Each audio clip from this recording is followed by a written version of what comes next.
మీ కథల సమయానికి స్వాగతం. నేను మీ రమ్య. హలో అండి. ఈరోజు మనం పూర్ణిమ పెమ్మరాజు గారు రాసిన ఆఖరి మలుపు అనే కథ విందాం. రేణు రేణు, టైం 5 దాటుతుంది, లే. రాత్రంతా నిద్ర పట్టలేదని లేచి కూర్చుంటావు. మళ్ళీ లేచి రెడీ అవ్వు, వాకింగ్కి వెళ్దాం కాసేపు. రాజేష్ మాటలకి బద్ధకంగా కళ్ళు తెరిచింది రేణుక. అబ్బా, నాకు ఓపిక లేదండి, మీరు వెళ్ళిరండి.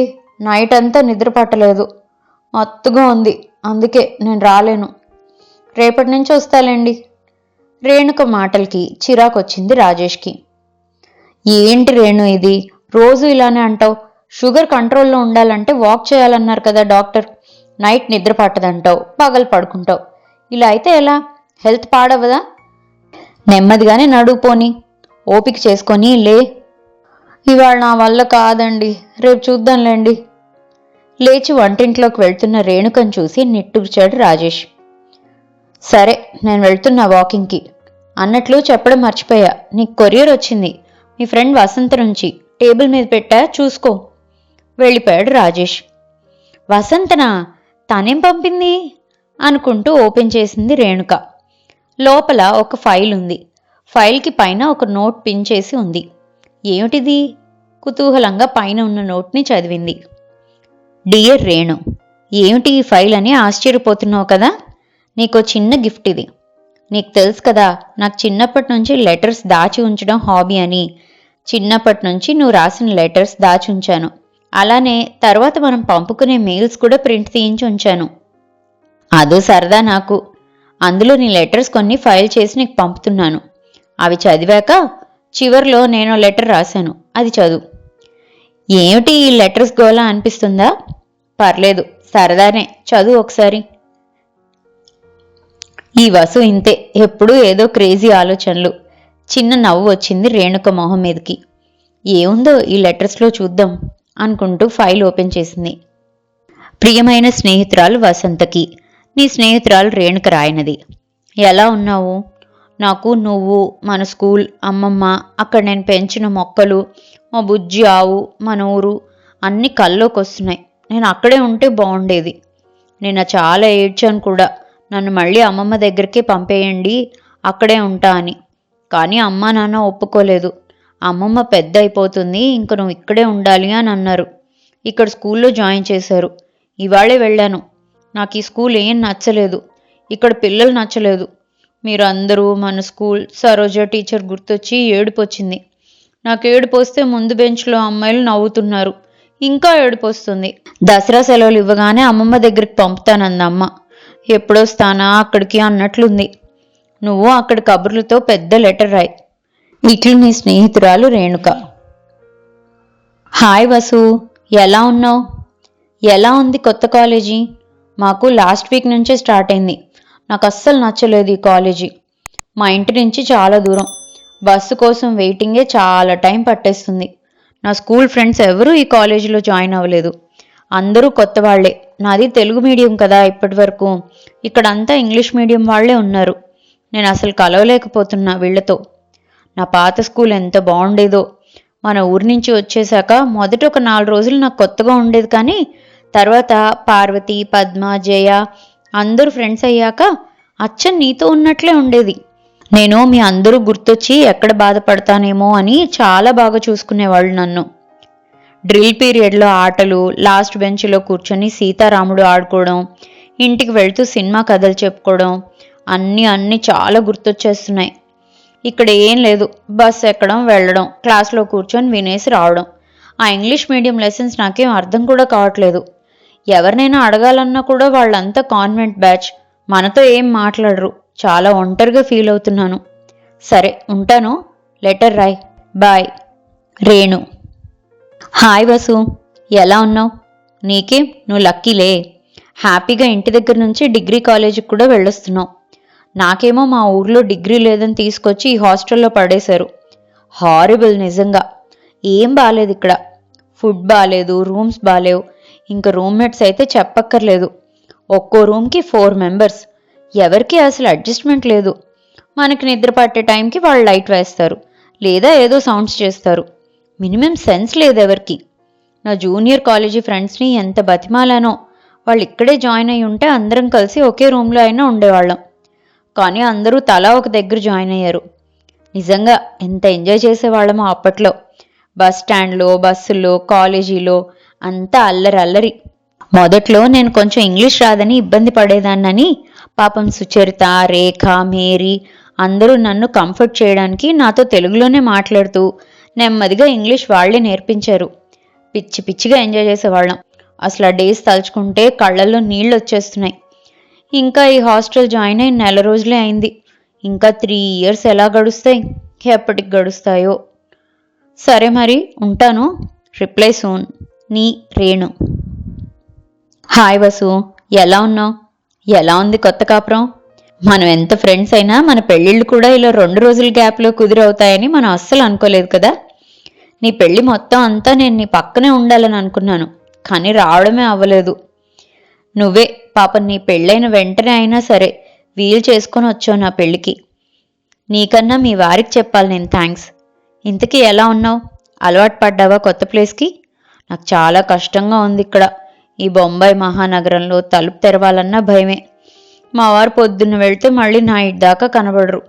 అలా ఇంట్లో తలుపేసి కూర్చోవాలంటే అస్సలు ఊపిరాడటం లేనట్లుంది అనుకో.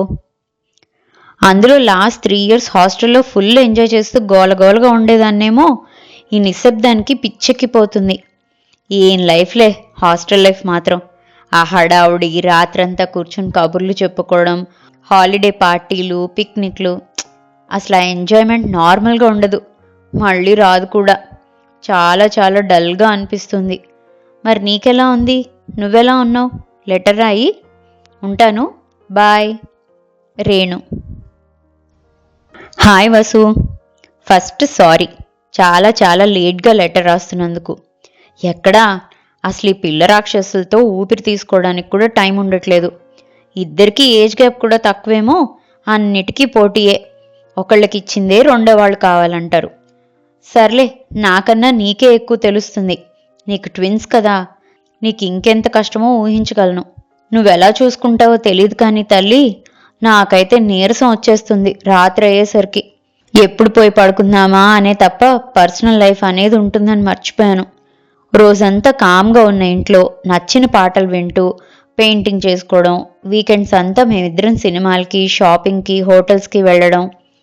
అన్నీ పూర్వజన్మ జ్ఞాపకాల్లా ఉన్నాయి లేదు. సరే, లెటర్ మొదలెట్టగానే మా పిల్ల లాగేస్తుంది వచ్చి. ఇంకోసారి సావకాశంగా రాస్తాను, బాయ్. రేణు. హాయ్ వసు, బాగున్నావా? మీ ఇద్దరు పిల్లలకి ఇంజనీరింగ్ సీట్ వచ్చినందుకు ఫస్ట్ కంగ్రాట్స్. ఎంత కష్టపడ్డా ట్విన్స్ అవ్వడంతో ఒక్కసారి గట్టెక్కావు నువ్వు. నాకు ముందుంది పండగ. అబ్బాయి ఇంటర్ 2nd year, అమ్మాయి 1st year ఏమో. ఇంకా వీళ్ళ టెన్షన్తోనే గడిచిపోతుంది. చదువు సంగతి పక్కన పెడితే ఈ టీనేజ్ పిల్లలతో మహా కష్టం కదా.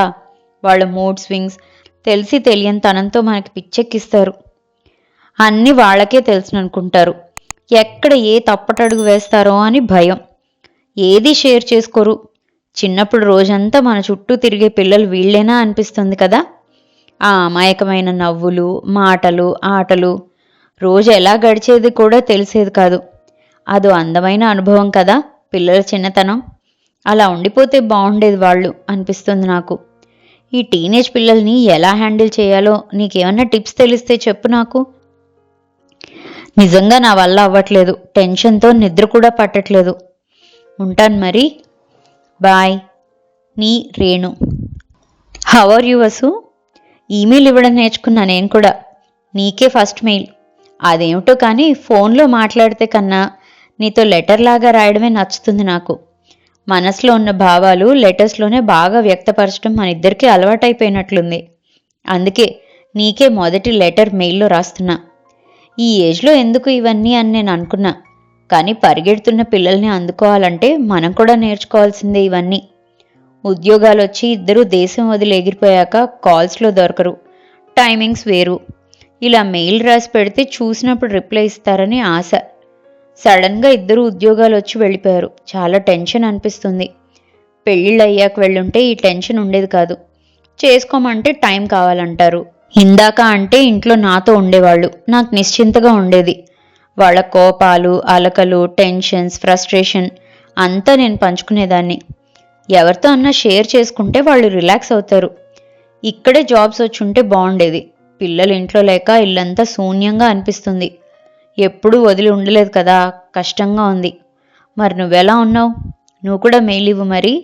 బాయ్, రేణు. హాయ్ వసు. ఏమిటి ఇన్నాళ్ళకి ఈమెయిల్ అనుకుంటున్నావా? రోజు ఫోన్లో మాట్లాడుతున్నా ఇలా మధ్యలో లెటర్ రాయాలనిపిస్తుంటుంది. నిన్న అడిగావుగా ఏమిటి అసలు కాల్ కూడా చేయట్లేదు అని. ఎక్కడమ్మా, ఇన్నాళ్ళు మా అమ్మాయి ఇంట్లో. ఈ వీకే మా కోడలు డ్యూ డేట్ అని అబ్బాయి దగ్గరికి వచ్చాను.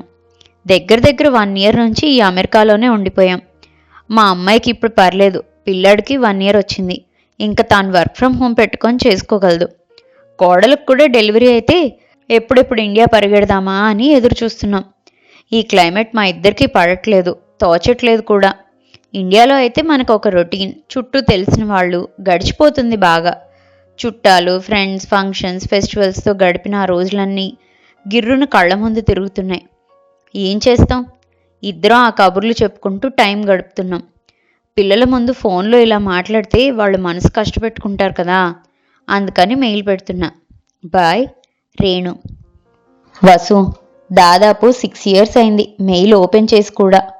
నువ్వు మెయిల్ ఇవ్వమన్నావని మళ్ళీ ఇవాళ ఓపెన్ చేశా. నిజానికి పాస్వర్డ్ కూడా గుర్తులేదు, మర్చిపోయాను. మళ్ళీ రివైవ్ చేశారు రాజేష్. ఫోన్లో నేను సరిగా మాట్లాడలేదు, మెయిల్ పెట్టమన్నావు. ఏం పెట్టమంటావు? అమెరికా నుంచి వచ్చాక నాకంతా స్తబ్దుగా ఉంది.